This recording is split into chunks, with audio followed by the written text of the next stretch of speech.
487 Jangan memutuskan pernikahan. 15. King, aku rasa adegan ini seharusnya tidak diambil seperti ini saat syuting, tapi operasi manuvernya terlalu sulit. Orang yang masuk bersama Gu Qingqing adalah para rekan kerja Sui. Orang yang berbicara itu adalah Xiao Wang. Ia adalah master properti syuting yang mengurus alat-alat yang digunakan untuk syuting. Tapi, jika tidak syuting seperti ini, efek gambarnya tidak akan begitu bagus, sahut yang lain. Suara ini sangat familiar karena ini adalah Zhang Yuxi. Masih ada suara langkah kaki. Itu adalah rekan kerja Gu Qingqing yang lainnya lagi. Karena kafe di lantai bawah sudah hendak tutup di malam hari, mereka harus keluar. Di antara kamar-kamar sekelompok orang ini, Gu Qingqing memiliki kamar yang paling besar. Masih ada balkon kecil dan juga lokasinya paling tenang. Karena itu, mereka datang ke kamarnya. Gu Qingqing berpikir bahwa Leng Xicheng memberitahunya bahwa ia akan pergi mengurus tugas pekerjaan hari ini dan mungkin akan kembali lebih lambat, tetapi ia tidak menyangka, Leng Xicheng telah kembali. Untungnya, Leng Xicheng tidak membawa barang pribadi apapun kembali. Setelan dan jasnya tergantung di dalam lemari. Kecuali laptop pribadi yang telah dimatikan dan diletakkan di atas meja tulis, semua dokumen tugas pekerjaan grup Leng dan informasi lainnya dikunci di dalam brankas. Mereka juga tidak bisa melihatnya. Sedangkan untuk pakaian yang Leng Xicheng kenakan, ia melepaskannya di kantong pakaian kotor kamar mandi. Bahkan, ponselnya juga dibawa ke dalam kamar mandi. Bagaimanapun ponselnya itu pasti tahan air.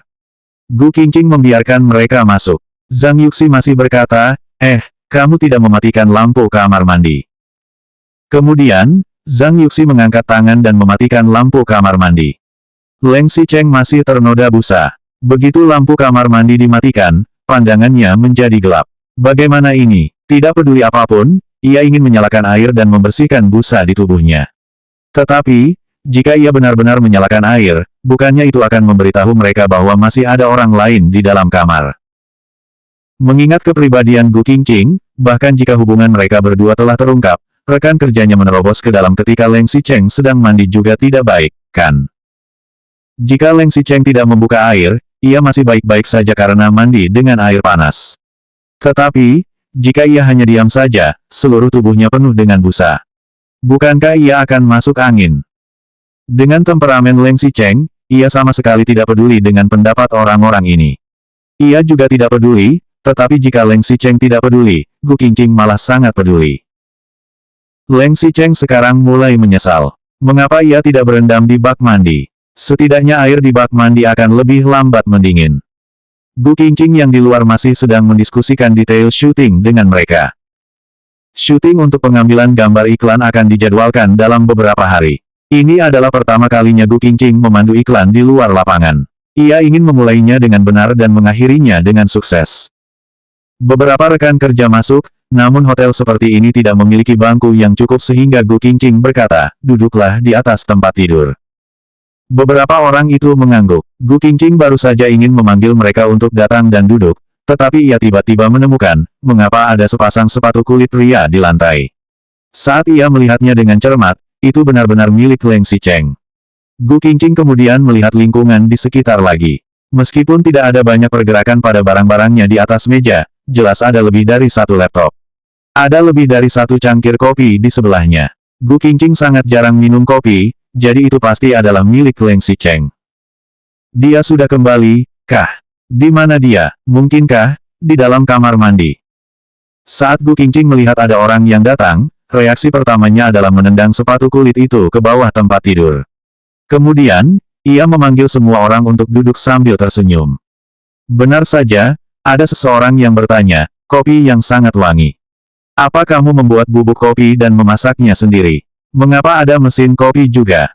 Ya, iya, jawab Gu Qingqing asal. Ia mulai menyesal membiarkan mereka masuk. Wah, ada anggur merah juga. Qingqing, kamu menjalani kehidupanmu kecilmu dengan lumayan baik, iya. Gu Qingqing tersenyum dengan sedikit kaku. Kebetulan saat ini ada seseorang yang berjalan ke kamar mandi. Masalahnya, Leng Xicheng sedang mandi di dalam. 488 Jangan memutuskan pernikahan. 16. Pada saat ini, bahkan jika Gu Qingqing mengatakan dirinya dan Leng Xicheng adalah suami dan istri, ia hanya takut juga tidak ada orang yang mempercayai itu.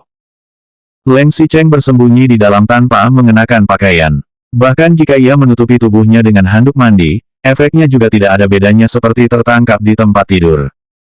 Gu Qingqing bergegas ke sana dengan langkah yang kuat. Suaranya terdengar sedikit panik dan cemas. Apa yang kamu lakukan? Orang itu terkejut oleh teriakannya dan menjawab, ke kamar mandi. Pergi ke kamar mandi rumah orang lain, jika tidak menggunakan toilet, apakah untuk berkunjung dan melihat-lihat kemudian sambil mandi? Tidak, Gu Qingqing segera menolak. Ia bergegas melangkah sana dengan 2 atau 3 langkah dan menghalangi di depan kamar mandi. Orang itu bahkan merasa lebih aneh dan bertanya, kenapa? Seseorang tertawa dan menyahut dengan bercanda, iya, kamu tidak membiarkannya pergi ke kamar mandi. Apakah kamu menyembunyikan seorang pria di dalam? Gu Qingqing awalnya masih ingin menjelaskan. Namun, ia hampir menggigit lidahnya karena ketakutan oleh kalimat itu. Bahkan ia pun berbicara sedikit gagap, itu, apa, itu? Kamar mandinya rusak. Kamar mandinya rusak.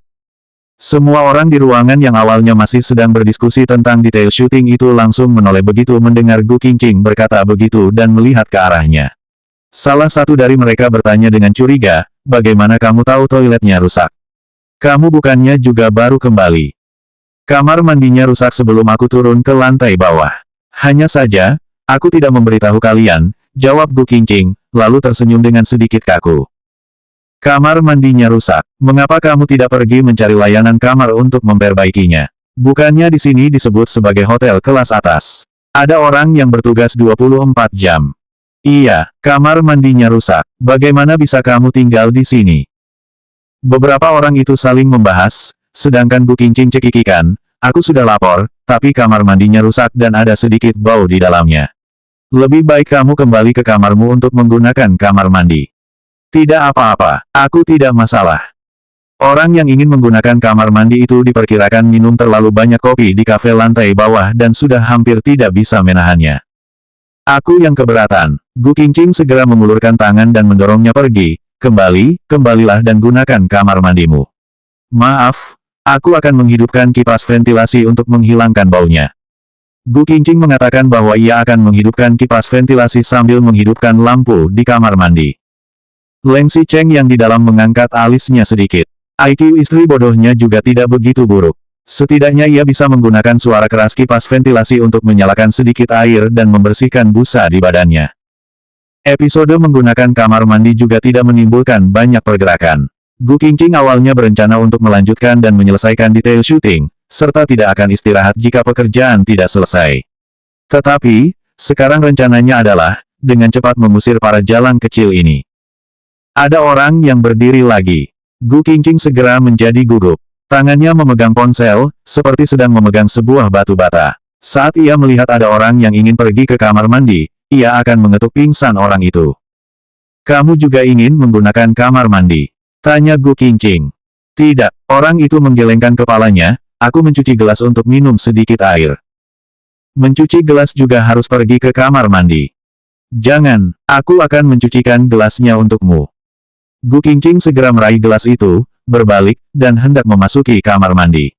Namun, di dalam tiba-tiba terdengar suara dering ponsel. Tubuh Gu Qingqing sontak menjadi tegang. Zhang Yuxi yang berada di sebelahnya masih mengatakan, Qingqing, bukannya kamu memiliki ponsel di tanganmu? Kalau begitu, di dalam. Gu Qingqing segera berkata, sebagai seorang orang kaya profesional, bagaimana mungkin tidak memiliki 2 ponsel? Tidak bisakah aku membelinya untuk bermain-main? Sekelompok orang di sana kehilangan kata-kata, namun Gu Qingqing tidak bisa peduli begitu banyak. Ia mengambil gelas dan bergegas ke dalam. Begitu Gu Qingqing memasuki pintu kamar mandi langsung ditutup dengan kuat oleh seseorang. Kemudian, sebuah sosok pria mendekatinya dan menekannya ke dinding. Selanjutnya bab 489 stimulasi menyentuh secara diam-diam 1.